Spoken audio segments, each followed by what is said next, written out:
மனுக்குலத்திற்கும் எந்த தொடர்பும் இன்றி இருந்த நேரம் தேவாதி தேவன் தம்முடைய சொந்த குமாரனாகிய இயேசு கிறிஸ்துவை இந்த உலகத்தின் மீட்பராக அனுப்ப சித்தமானார். இஸ்ரவேல் தேசத்தில் நாசரேத் ஊரில் கன்னி மரியாளுக்கும் யோசேப்புக்கும் திருமணம் நிச்சயிக்கப்பட்டது.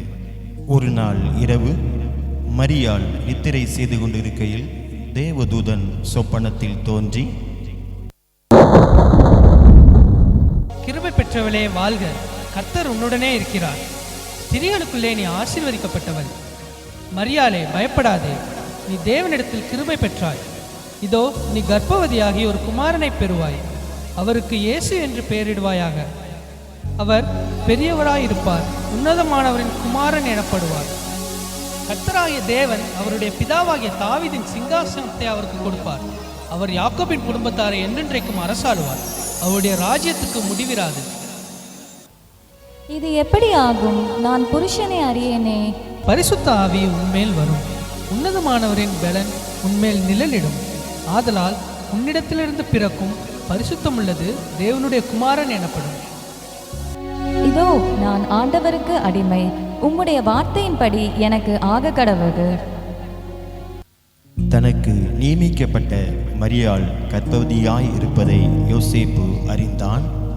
ஆனால் யோசேப்பு நீதிமானாய் இருந்து அவளை அவமானப்படுத்த மனதில்லாமல் இரகசியமாய் அவளை தள்ளிவிட யோசனையாய் இருந்தான். அன்று இரவு தேவதூதன் யோசேப்புக்கு சொப்பனத்தில் தோன்றி, தாவீதின் குமாரனாகிய யோசேப்பே, உன் மனைவியாகிய மரியாளை சேர்த்து கொள்ள ஐயப்படாதே. அவளிடத்தில் உற்பத்தியாயிருக்கிறது பரிசுத்த ஆவியினால் உண்டானது. அவள் ஒரு குமாரனை பெறுவாள், அவருக்கு இயேசு என்று பெயரிடுவாயாக. ஏனெனில் அவர் தமது ஜனங்களின் பாவங்களை நீக்கி அவர்களை இரட்சிப்பார்.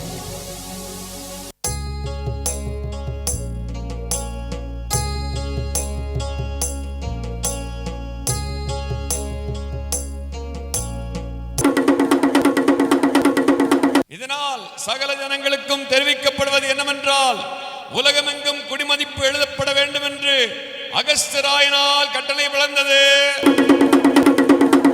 எனவே அவரவர் தங்கள் தங்கள் ஊருக்கு சென்று குடிமதிப்பு எழுதும்படி கேட்டுக்கொள்ளப்படுகிறது. யோசேப்பு தான் தாவீதின் வம்சத்தானும் குடும்பத்தானுமாய் இருந்தபடியினாலே தனக்கு மனைவியாக நியமிக்கப்பட்டிருந்த கர்ப்பவதியான மரியாளுடனே குடிமதிப்பு எழுதும்படி தாவீதின் ஊருக்கு சென்றார்கள். மரியாளுக்கு பிரசவ காலம் நேரிட்டது. சத்திரத்தில் போய் இடம் தேடினார்கள். ஐயா, என் மனைவி பிரசவ வலியால் வேதனைப்படுகிறாள், உங்கள் சத்திரத்தில் இடம் இருக்கிறதா?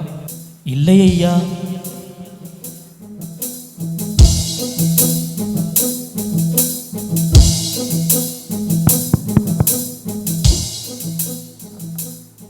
ஐயா, என் மனைவிக்கு பிரசவ காலம் நேரிட்டது, உங்கள் சத்திரத்தில் இடம் இருக்கிறதா?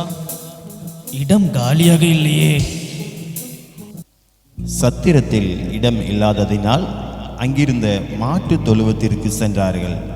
அவள் தன் முதற் பேரான குமாரனை பெற்றெடுத்தாள்.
அப்பொழுது அந்த நாட்டிலே மேய்ப்பர்கள் வயல்வெளியில் தங்கி ராத்திரியிலே தங்கள் மந்தையை காத்து கொண்டிருந்தார்கள்.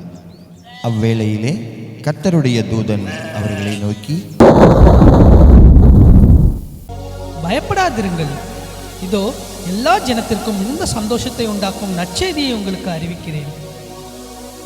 இன்று கர்த்தராய கிறிஸ்து என்னும் இரட்சகர் உங்களுக்கு தாவீதின் ஊரிலே பிறந்திருக்கிறார். பிள்ளையை துணிகளில் சுற்றி முன்னணியிலே கிடைத்திருக்க காண்பீர்கள். இதுவே உங்களுக்கு அடையாளம். நாம் பெத்லகேம் ஊருக்கு போய் கர்த்தரால் நமக்கு அறிவிக்கப்பட்ட இந்த காரியத்தை பார்ப்போம் வாருங்கள். அவர்கள் தீவிரமாய் வந்து மரியாளையும் யோசேப்பையும் முன்னணியிலே கிடைத்திருக்கிற பிள்ளையையும் கண்டார்கள். கண்டு அந்த பிள்ளையை குறித்து தங்களுக்கு சொல்லப்பட்ட சங்கதியை பிரசித்தம் பண்ணினார்கள்.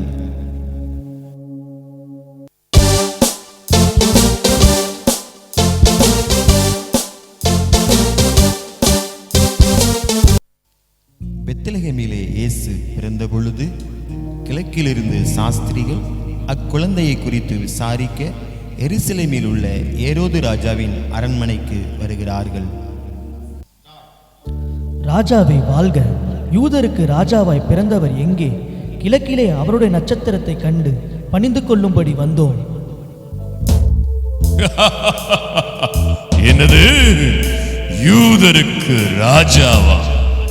பிரதான ஆசாரியரே, வேதபாரகரே, எல்லாரும் இங்கு வாருங்கள், நான் விசாரிக்கிறேன்.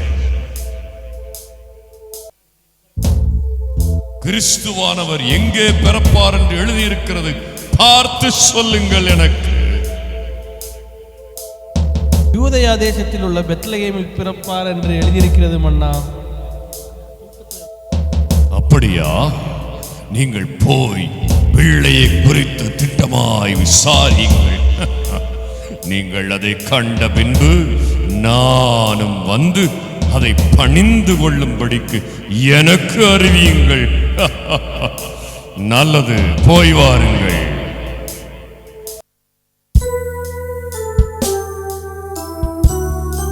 பிள்ளையை காண சாஸ்திரிகள் செல்கிறார்கள். அவர்கள் கிழக்கிலே கண்ட நட்சத்திரம் பிள்ளை இருக்கும் இடம் வரைக்கும் அவர்களுக்கு முன் சென்றது. அவர்கள் அந்த வீட்டுக்குள் பிரவேசித்து பிள்ளையையும் அதன் தாயாகிய மரியாளையும் கண்டு சாஷ்டாங்கமாய் விழுந்து அதை பணிந்து கொண்டு தங்கள் பொக்கிஷங்களை திறந்து பொன்னையும் தூபவர்க்கத்தையும் வெள்ளை போலத்தையும் அதற்கு காணிக்கையாக வைத்தார்கள்.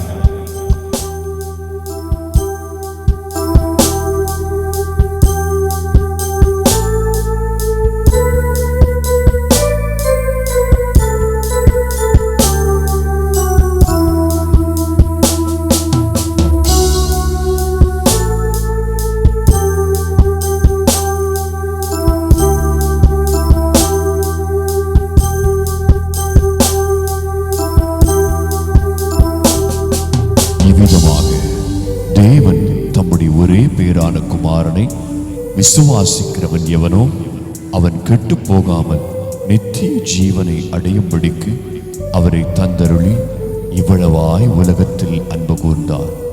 அருமை தேவனுடைய பிள்ளைகளே, இந்த அருமையான காட்சியை கண்டு இன்புறுவது மாத்திரமல்ல, உங்கள் வாழ்க்கையை மாற்ற வந்த கர்த்தராகிய இயேசு கிறிஸ்துவுக்கு உங்கள் வாழ்க்கையை அர்ப்பணியுங்கள். அவரே உங்கள் வாழ்க்கையை ஆசீர்வதித்து நித்திய ஜீவனை உங்களுக்கு அருளிச் செய்வார். கர்த்தர் தாமே உங்களை ஆசீர்வதிப்பாராக. ஆமென்.